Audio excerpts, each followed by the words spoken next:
Alors ici, on va parler des inspections marchandises. Alors, une inspection marchandise, généralement, quand on l'entend comme ça, on parle des inspections réalisées par des prestataires externes directement en Chine. Donc, soit des inspections avant production, soit en cours de production, soit avant expédition. Voilà. Je voulais juste faire un petit aparté que généralement, il y a beaucoup de vendeurs aussi et souvent dans le cadre de nouvelles entrées en relation avec un fournisseur, certains vendeurs demandent que la marchandise soit directement envoyée chez eux ou dans leurs propres entrepôts avant qu'elle soit réexpédiée dans les entrepôts Amazon en FBA. Voilà, donc ça c'est quelque chose qui se fait souvent. Pourquoi? Parce que c'est toujours intéressant finalement de s'assurer que est-ce que mon fournisseur a bien suivi les spécifications produits? Est-ce que finalement les étiquettes sont bien là? Est-ce que j'ai bien tous les produits? Est-ce qu'il n'y a pas d'égratignures? Est-ce que, etc. Et ça rentre plus dans le cadre d'un contrôle qualité avant l'envoi chez Amazon pour éviter de recevoir des mauvaises évaluations que plutôt une inspection comme elle se ferait en Chine, où ça serait plutôt une inspection qui serait là pour identifier vraiment un problème de production et nous protéger contre tout simplement le fait de perdre le montant de la transaction.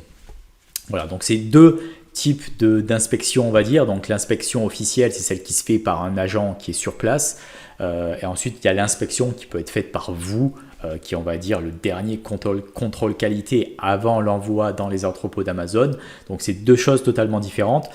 Personnellement, réceptionner la marchandise à la maison, pour moi, c'est intéressant au début, ok, comme je disais, dans le cadre d'une première entrée en relation, mais quand vous avez une confiance qui commence à s'instaurer avec votre fournisseur, j'ai envie de dire, honnêtement, c'est une perte de temps.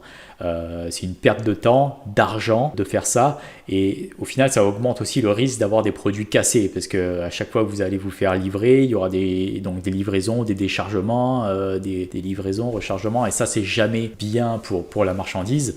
Et en plus, vous devez aussi avoir de la place chez vous pour éventuellement stocker pendant quelques jours 250-500 unités.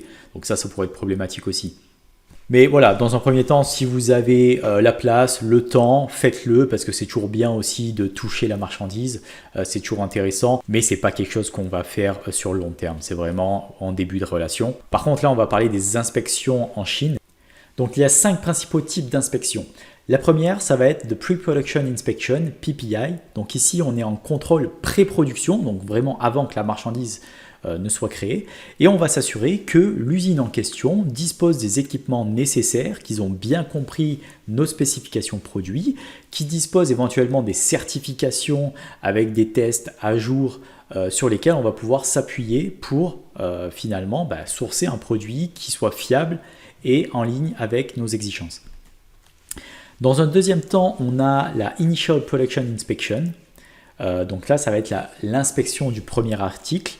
Donc vraiment, quand on se trouve à moins de 10% de production, à ce moment-là, l'inspecteur viendra faire un contrôle qualité au niveau du processus de fabrication pour vérifier que tout se passe dans les règles. Ensuite, on a la During Production Inspection, DPI, donc l'inspection en cours de production. Donc là, on se trouve entre 20 et 80% de finalisation et l'inspecteur viendra s'assurer que le produit aussi est en ligne avec les exigences et les spécifications. Quatrièmement, on a The Pre-Shipment Inspection, PSI, l'inspection avant expédition. C'est pareil que la précédente, sauf qu'ici, on va être au moins à 80% de finalisation de la production et on pourra déjà demander à l'inspecteur de faire un échantillonnage, c'est-à-dire de choisir 10% des quantités déjà créées et de vérifier que le produit soit conforme avec ce qu'on a demandé, que le packaging soit là, que le produit fonctionne, que les étiquettes soient bien apposées, etc., etc. La cinquième inspection, ça va être la supervision du chargement dans le conteneur. Voilà, c'est aussi simple que ça, je ne vais pas rentrer dans plus de détails. Parmi ces 5 inspections, il y en a 3 principales, c'est celles que j'ai mis en rouge. Okay, donc la PPI, DPI et PSI. Alors au niveau des 3 types d'inspections les plus répandus, je les ai relistés ici et je vous ai mis à chaque fois les points forts. Donc la première inspection intéressante, c'est la DPI, donc l'inspection en cours de production, donc quand on se trouve entre 20 et 80% de finalisation du processus de fabrication. Et ici, le point fort, c'est que déjà, on va pouvoir s'assurer que la qualité de la production en masse est la même que celle que vous avez eue lors de l'échantillon, ou la même que celle attendue dans les spécifications produits. Ensuite, on va pouvoir mettre en œuvre des actions correctives éventuellement nécessaires avant d'avoir trop de défauts. On pourra aussi, via ce type d'inspection, connaître le taux de défaut à ce niveau-là de la production.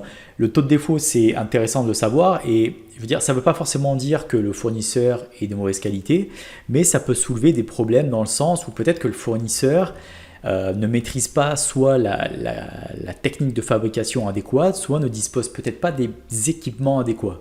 On pourra donc éviter d'éventuels coûts et des retards inutiles parce qu'on va assez tôt dans le processus de fabrication identifier d'éventuels problèmes. Donc ce type d'inspection est à privilégier lors d'une relation récente avec votre fournisseur, mais n'est pas obligatoire car peut être remplacé par le pre-shipment inspection, donc c'est ici, donc c'est l'inspection avant expédition. Donc ici, l'inspection avant expédition, c'est quasi pareil que l'inspection en cours de production, sauf qu'on se trouve dans le tunnel de fin de la fabrication. Donc les points forts de ce service, c'est que on pourra aussi avoir une idée sur le type de défaut et quel est le pourcentage de défaut, même si on est un peu tard dans le processus de fabrication, c'est-à-dire un peu tard pour venir apporter des modifications et des actions correctives, mais on pourra venir finalement refuser l'expédition si nécessaire. On pourra voir donc si l'emballage, l'étiquetage est correct, on pourra voir si le produit fonctionne correctement. Voilà, donc vraiment ce type d'inspection, l'inspection avant expédition, c'est l'inspection phare, c'est l'inspection la plus importante. Alors troisièmement, on a la Pre-Production Inspection PPI, donc le contrôle de pré-production. On en a déjà parlé précédemment, donc ça c'est vraiment l'inspection que je ferai si je dois lancer un produit qui nécessite une certification particulière pour vraiment me donner bonne conscience et être confortable sur le fait que mon produit sera bien réalisé. Donc au niveau des points forts, en plus de ça, de ce genre d'inspection, c'est que ça permet d'éviter des malentendus avec votre fournisseur, permet d'assurer dès le départ que vos exigences et les spécifications produits ont bien été comprises et assimilées par le fabricant. Donc ça va vous éviter des coûts et des retards inutiles bien entendu, et surtout ça va permettre de maintenir la pression sur votre fournisseur dès le début. Donc déjà vous allez vraiment apparaître comme quelqu'un de sérieux qui souhaite faire les choses dans les règles de l'art. Alors, quant à savoir s'il faudrait faire une full inspection ou une inspection partielle, c'est-à-dire si vous devez faire inspecter l'entièreté de la marchandise ou seulement un pourcentage de cette marchandise, moi personnellement, je dirais qu'il faut privilégier les full inspection dans le cadre d'une première entrée en relation. Pour les commandes suivantes, optez plutôt pour des inspections partielles, donc déjà ce sera moins cher et ça permettra aussi de maintenir le fournisseur sous pression.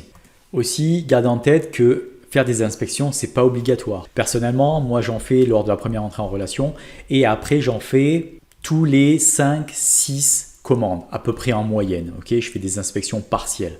Une astuce aussi, c'est de toujours laisser croire à votre fournisseur que la cargaison pourra être inspectée. Donc ça lui mettra une pression constante et il sera toujours, en gros, il sera jamais s'il y aura une inspection ou pas. Et ça, c'est plutôt intéressant parce que ça permet de maintenir une certaine qualité de production. Donc je dis pas que si vous n'en faites pas, la qualité sera catastrophique, sûrement pas. Je veux dire, la plupart des fournisseurs et des fabricants sont très sérieux. Mais étant donné que moi j'en fais pas tout le temps, je suis obligé de temps en temps de lui dire tiens, la marchandise sera sûrement inspectée, alors qu'au final elle n'est pas inspectée. Au niveau des sociétés d'inspection, donc il en existe des multitudes.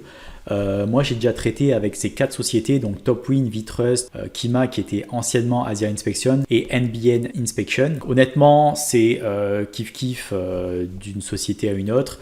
Dernièrement j'utilise plutôt NBN Inspection parce que ils ont des tarifs relativement raisonnables. Donc la personne de contact c'est Mike Ding, donc vous pouvez aller sur le site et prendre l'adresse email et lui envoyer un email si vous le souhaitez, mais vous pouvez passer par n'importe quelle autre société, même des sociétés qui ne sont pas ici.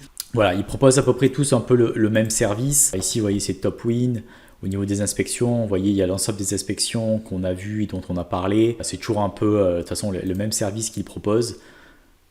Au niveau des coûts des inspections, en fait, ça va dépendre de la localisation effectivement du fabricant à inspecter, ça va dépendre du type de produit, de la complexité éventuellement de la vérification, mais en règle générale, je vais vous donner une fourchette qui est assez large, ça se trouve entre $200 et 500 $. Comptez à peu près une fourchette comme ça pour avoir une inspection de qualité. En dessous, le type d'inspection que vous allez avoir, ça va vraiment être des inspections faites à la va-vite. Et voilà, donc je préfère payer un peu plus et faire des inspections justement, comme je vous disais, toutes les 6 commandes, plutôt que de faire des inspections plus souvent avec des fournisseurs moins regardants. Voilà, après vous faites un peu comme vous voulez. Encore une fois, faire des inspections, c'est pas nécessaire. C'est un plus, mais c'est pas nécessaire. Sur Alibaba, vous pouvez aussi chercher des sociétés d'inspection. Il suffit d'aller dans la barre de recherche et taper Inspection Services et vous allez en trouver plein d'autres.